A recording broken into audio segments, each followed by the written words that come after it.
Apaga la luz por un momento.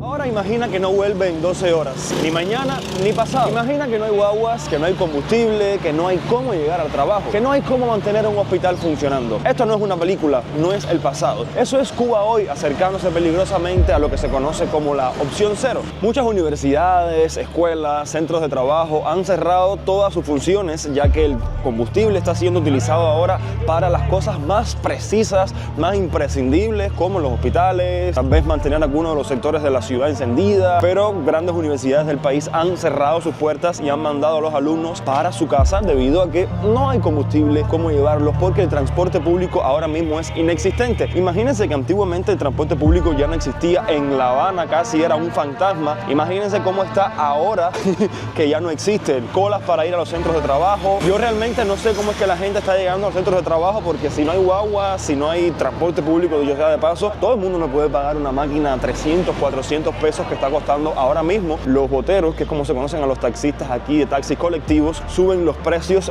de los pasajes, pues el combustible es más caro. Y todo el mundo no puede pagar 600, 700 pesos solamente en transporte, pues trabajarías para llegar al trabajo. La opción cero no es un plan bonito, no es una estrategia económica, no es resistencia heroica. Es el punto donde el Estado admite, aunque no lo diga, que no puede sostener la vida normal. Cuando no hay combustible, cuando no hay electricidad estable, no hay transporte, no hay producción.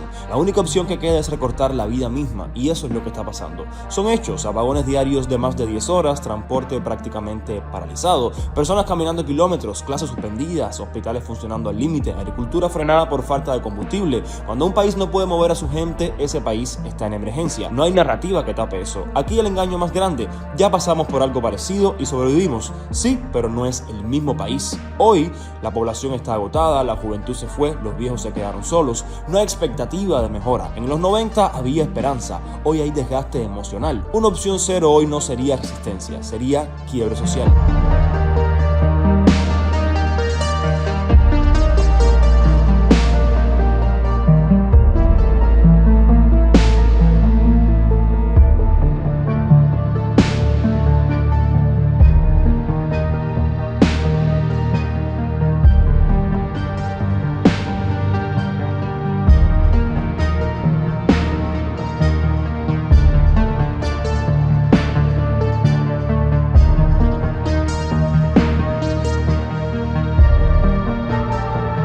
Pues les recuerdo que esto es uno de mis primeros videos del mes. Me estaba tomando un pequeño descanso de todas las redes sociales y ahora volvemos al ruedo, volvemos a mostrar cómo se encuentra La Habana actualmente dentro de todo este contexto de la opción cero y de todos estos chismes, de todos estos bretes, que si es Estados Unidos, que si el petróleo, que si no sé cuántas cosas más, de las cuales he estado bastante desactualizado, y ahora me pongo en contexto nuevamente con ustedes para debatir un poco en comentarios ahí abajo acerca de la nueva realidad, de la nueva situación que presenta la isla. Las consecuencias de esta llamada opción cero no lo pagan los que deciden, los que tienen privilegios, los que nunca hacen cola. Las paga el anciano que vive solo, la madre que no puede cocinar, el trabajador que no llega, el enfermo que depende de la electricidad. La opción cero siempre cae sobre los mismos. El silencio como estrategia, si se pueden dar cuenta, no se ha hecho mucho eco. Hay mucha incertidumbre dentro de la sociedad, que nadie sabe si hay combustible, si no hay combustible, por qué hay corriente, por qué no hay corriente, por qué hay cosas que funcionan bien y otras mal. Pues esto no es algo inexplicable, simplemente es una estrategia. Eso genera más miedo, resignación y agotamiento. Y un pueblo agotado no protesta, sobrevive. La opción cero no necesita ser anunciada, se siente, se vive, se sufre. Un país no colapsa de golpe, colapsa cuando normaliza la oscuridad, la escasez y el silencio. Y la pregunta no es si Cuba puede resistir otra vez. La pregunta es cuántas veces más se le puede pedir a un pueblo que resista en lugar de vivir. Un símbolo de que la cosa está mala con el transporte, pueden ver esta parada. Justamente en la parte de frente hay un señor con un uniforme anaranjado.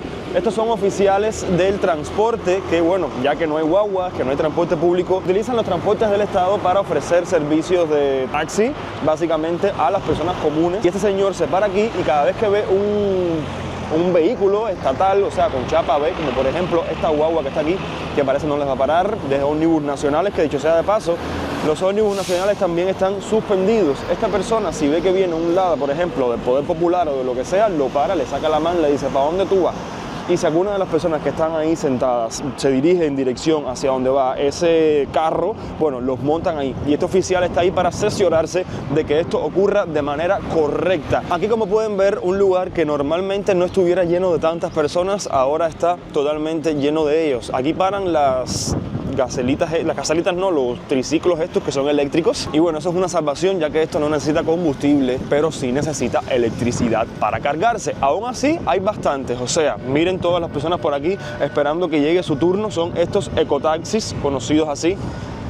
Y hacia adelante la parada de la guagua, que bueno, ya les digo, no creo que estén funcionando el transporte público en su totalidad. Había escuchado que solamente iba a funcionar en horarios picos, ya sea por la mañana o por la tarde, cuando las personas van o regresan de trabajo. Así que me imagino en esos horarios, eso debe ser el real sálvese quien pueda. Hay algo que casi nunca se analiza cuando se habla de la crisis en Cuba, y es el daño psicológico acumulado. No es solo la falta de comida, no es solo la falta de electricidad, es la incertidumbre permanente. No saber si mañana habrá luz, no saber si mañana podrás moverte o no saber si mañana podrás ir al trabajo. Vivir así no es vida, es un desgaste constante. Mantiene a tu cuerpo, gracias, en estado de alerta. Gracias, amigo. Y esto hace que poco a poco vayas sintiendo los efectos del estrés crónico. Yo considero personalmente que la sociedad cubana, el pueblo de a pie, vive con estrés crónico, porque es una cosa que nunca vas a saber qué es lo que va a pasar mañana. Una de las calles más decadentes para mí en La Habana, sin duda, vendría siendo San Lázaro. Esta calle es de las que más pone de manifiesto todo lo que ocurre aquí en la ciudad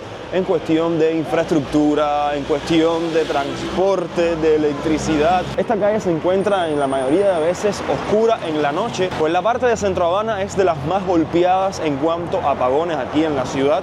Ahora de día ustedes pueden ver, la mayoría de los edificios se encuentran destruidos, pues están frente al mar, y no es que sea culpa del mar, realmente en cualquier país hay ciudades que están frente al mar y aún así se mantienen bien las edificaciones, sino que aquí no se le da mantenimiento y en vez de arreglarlo lo que hacen es sacar un edificio y hacen un parque. Muchos me preguntan siempre acerca de la electricidad. Bueno, les cuento que en Cuba la electricidad dejó de ser algo garantizado. Hoy es un recurso intermitente, impredecible y para muchos agotador. Los apagones ya no son eventos puntuales como solían ser antes. Ahora forman parte de la rutina diaria de millones de personas. Hay zonas donde la corriente se va 10, 12, 18 horas seguidas y en algunos lugares incluso más. Y cuando vuelve nadie sabe por cuánto tiempo será. Esto no es solo falta de luz, es una cadena de efectos que atraviesa toda la vida cotidiana. Realmente, ¿cómo se vive un apagón en Cuba? Cuando se va la electricidad, todo se detiene. Primero, el calor. Cuba es un país muy húmedo y caluroso. Y sin ventilador, sin aire, sin corriente, las casas se convierten en hornos. Dormir se vuelve imposible. La gente duerme en el piso, en portales, en azoteas, donde queda un poco de aire. Después viene el agua. Muchas viviendas dependen de bombas eléctricas, así que sin luz no hay agua. Bañarse, fregar, todo se complica absolutamente. Y luego está la comida. Los refrigeradores pasan horas apagados, la gente vive con el miedo constante de que lo poco que tiene se eche a perder. Cocina para hoy, no para mañana. Ante la falta de electricidad, los cubanos han tenido que volverse expertos en resolver cocinas de carbón o leña en plena ciudad, plantas eléctricas compartidas entre varias familias, baterías, power banks, paneles solares artesanales, velas, lámparas recargables, cualquier cosa que te dé un poco de luz. Pero todo esto cuesta dinero, tiempo y energía mental, y no todo el mundo puede permitírselo. Aquí no se trata de adaptarse, sino de resistir. Muchos trabajos dependen de la electricidad. Vende por internet, quien edita como nosotros los youtubers, quien imprime, quien cocina para vender. Si no hay luz, no hay ingreso. Los estudiantes estudian cuando pueden, a veces de madrugada, cuando regresa la corriente, a veces con linternas o a veces simplemente no estudian. Y en la salud, aunque los hospitales tienen prioridad, la situación también es tensa. Equipos, climatización, medicamentos que necesitan refrigeración, todo se vuelve más frágil. Como bien les decía ahorita, el impacto emocional es constante. Espérate que me arrolla un carro de basura. Miren esto. ¡Ah! Qué susto, yo todo concentrado en mi video y de pronto casi me arrolla un carro. Como bien les decía, el impacto emocional es algo de lo que casi nadie habla, pues la salud mental es una de las cosas más importantes que un ser humano debería de tener, y en Cuba todo el mundo habla de todos los problemas menos el estado mental de sus propios ciudadanos.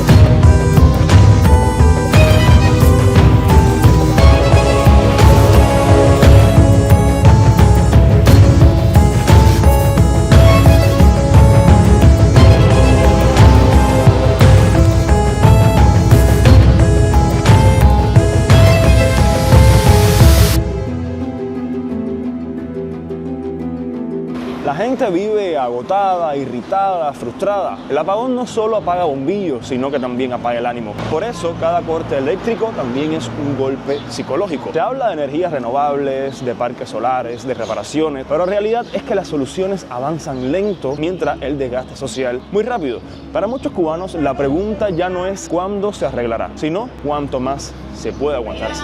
En Cuba no solo falta la electricidad, también falta el combustible, ya que este se ha convertido en algo casi invisible, no porque no se hable de él, sino porque no aparece. No está en los servicentros, no está en el transporte, no está cuando más se necesita. Y cuando falta combustible, el país entero se frena. Como ustedes deben saber, hoy en día el combustible es lo que hace que todo funcione. Guaguas, ambulancias, camiones de alimentos, plantas eléctricas, tractores, hospitales, panaderías. Cuando no hay diésel ni gasolina, no hay movimiento. Las guaguas pasan menos o no pasan, la gente camina kilómetros, el transporte se vuelve una lotería. Hoy llegas, mañana no lo sabes. Llegar al trabajo ya no depende del reloj, depende del combustible. En muchas ciudades los servicentros se han convertido en puntos de tensión. Colas de días, personas durmiendo dentro de los carros, listas improvisadas y muchas veces después de esperar horas o días no hay combustible. El que logra echar, guarda. El que no, espera. Y el que puede, paga precios altísimos en el mercado informal. La gasolina y el diésel se venden a precios que la mayoría no puede pagar. Pero hay personas que no tienen opción y necesitan moverse, trabajar y producir. Así que el combustible se convierte en un privilegio